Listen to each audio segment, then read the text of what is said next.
બોટાદ જિલ્લામાં સાર્વત્રિક મેઘ તાંડવની સ્થિતિ વચ્ચે બરવાળા શહેરનો છેવાડાનો વિસ્તાર એટલે કે વાણિજ્ય અને વિજ્ઞાન કોલેજ જે આવેલી છે તેની પાછળનો આ વિસ્તાર છે કે જ્યાં સતત પડી રહેલા વરસાદ અને ઉપરવાસમાં પડી રહેલા વરસાદના જે પાણી છે તે અહીંથી પસાર થતાં જે સમગ્ર વિસ્તાર છે અને રહેણાંકી મકાનો છે તે મકાનો પર જાણે કે તબાહી મચાવી રહ્યા હોય તે પ્રકારના દ્રશ્યો અહીં સામે આવી રહ્યા છે। આ વિસ્તારમાં અનેક એવા કાચા મકાનો છે કે જ્યાંથી નદી સ્વરૂપે એટલે કે આપ દ્રશ્યમાં જોઈ શકો છો તે પ્રકારે નદી સ્વરૂપે આ પાણી જે છે તે વહેણ નીકળી રહ્યું છે। અહીં આસપાસમાં વસતા લોકો દ્વારા આ જે પરિસ્થિતિમાં ફસાયેલા લોકો છે તેઓને ચાહે પશુ પક્ષી હોય કે પછી બાળકો હોય કે મહિલાઓ હોય કે પુરુષો હોય તમામને રેસ્ક્યુ કરી આસપાસના લોકોએ મદદ કરી પોતપોતાના આજુબાજુના મકાનમાં સુરક્ષિત જગ્યાએ હાલ ખસેડવામાં આવ્યા છે। ત્યારે આપ જુઓ છે તે પ્રમાણે આ જે સમગ્ર વિસ્તાર છે તે વિસ્તાર હાલ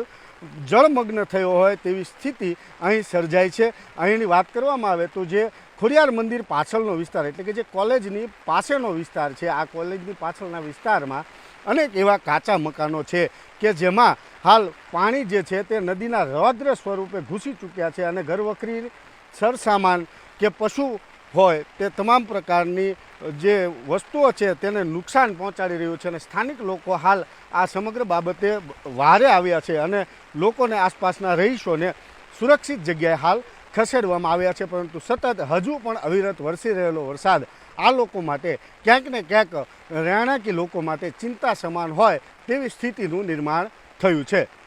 તો હું તમારા અત્યારે સ્થિતિ શું છે? કાંઈ નથી સાહેબ, આ પાણી આવ્યું છે નાની સાલ કોલેજની કને રહી છે એ આધાર અમારે કાંઈ છે નહીં, જમીન નથી કાંઈ નથી, અમારો સામાન બકરા માલ ઢોર અમારે બધું ખેંચાઈ ગયું છે।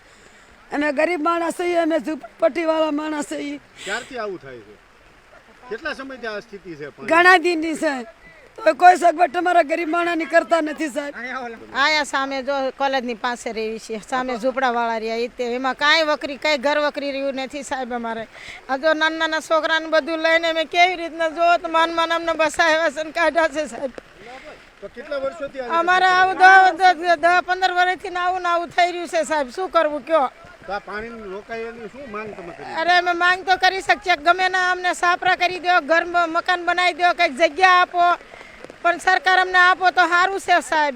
આની સ્થિતિ બહુ હાર્ડ છે, કારણ કે કાલે જે ઉપર વરસાદ આવ્યો ને તો બરવાળામાં કોલેજના પાછળ આ ગરીબ લોકો છે, 15 જેવા મકાન હતા, કાચા મકાન ઝૂંપડા, એ બધા પાણી આવ્યું, બધું તણાઈ ગયું છે અને અમે પાડોશી છીએ, અમારા બધા યુવાનો આવ્યા અને આ લોકોને બકરા ડોશી ડોહા બૈરા બધાને રાંધવાનું ઓલું સગવડ નથી, તમે લોકો હાડીઓ બાંધીને ખેંચીને બધાને કાઢ્યા છે અને તમે જોઈ શકો છો પાણીનો પ્રવાહ કેટલો છે। અને આ ગરીબ માણસો એવા છે જેમને ખાવાની પણ તકલીફ થાય છે, એમના ઘરે રાશન હતું, ઘઉં ચોખા જે હતું ને બધું તણાઈ ગયું છે અને ત્યારે હાવ નિરાધાર છે અને મારા 15 ઘરના માણસોને મારે ઘેરે લઈને મૂક્યા છે લોકોને। કેટલા વર્ષોથી આ સ્થિતિ છે? આ મને એટલી ખબર છે 40 વર્ષ થયા મારા સાંયે રહેવાના, ગમે ત્યારે પાણી આવે, વરસાદ આવે, ડેમ તૂટે તો તકલીફ અમારે આ વિસ્તારમાં પડે છે અને નાના માણસો ગરીબ માણસો ખૂબ હેરાન થાય છે। શું માંગણી શું છે? માંગણી સરકારશ્રીને એટલું જ કહેવાનું છે કે આ ગરીબ માણસો જે છે જેને રહેવાની સગવડ નથી, ખાવાની સગવડ નથી, તમે એમને રહેવાની સગવડ કરી આપો કે અથવા અહીંથી એમને ગમે ત્યાં તમે એમને રહેવાની વ્યવસ્થા કરી આપો।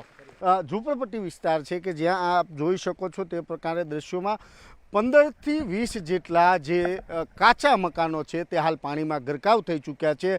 લોકો મહા મુસીબતે પોતાના સલામત સ્થળે જઈ રહ્યા છે। આપ જુઓ છો તે પ્રકારે સતત નદી જેવો વહેતો પાણીનો પ્રવાહ છે અને તેમાંથી એકાબીજાની મદદ લઈ અને પાણીમાંથી પસાર થઈ સુરક્ષિત જગ્યાએ જઈ રહ્યા છે। આપ જે અહીંની જે સ્થિતિ છે સ્થિતિ એવી છે કે સતત 2 દિવસથી પડી રહેલા વરસાદના કારણે લોકો ક્યાંક ને ક્યાંક મહા મુશ્કેલી વેઠી રહ્યા છે। તો આ જે વિસ્તાર છે એ વિસ્તારમાં બકરા સહિતના જે પશુઓ હોય છે તે પશુ હોય કે બાળકો હોય કે મહિલા હોય કે પુરુષો હોય આસપાસના સુરક્ષિત જગ્યા પર રહેતા લોકો દ્વારા તેઓને સલામત સ્થળે ખસેડવામાં પણ આવી રહ્યા છે અને સાથે જ સુરક્ષિત સ્થળે લઈ પણ જવામાં આવી રહ્યા છે। ત્યારે સ્થાનિક લોકો આ લોકોની વારે આવ્યા છે, પરંતુ જે પ્રકારે અહીં પાણીનું વહેણ જઈ રહ્યું છે તે પ્રકારે અહીંની સ્થિતિ વિકટ છે અને હજુ પણ જે સતત વરસાદ વરસી રહ્યો છે, ઉપરવાસમાંથી જે વરસાદ આવી રહ્યો છે ત્યાંથી જે પાણી છે એને લઈ વિકટ પરિસ્થિતિ હજુ પણ વધારે સર્જાય તેવી સ્થિતિ છે। આપ દ્રશ્યમાં જોઈ શકો છો તે પ્રકારે આસપાસના રહીશો જે છે તે નાનું બાળક હોય, એક બાળકી છે અને એક મહિલા છે વયોવૃદ્ધ, તેઓને સલામત સ્થળે પાણીના પ્રવાહમાંથી ખસેડી રહ્યા છે અને સુરક્ષિત જગ્યા પર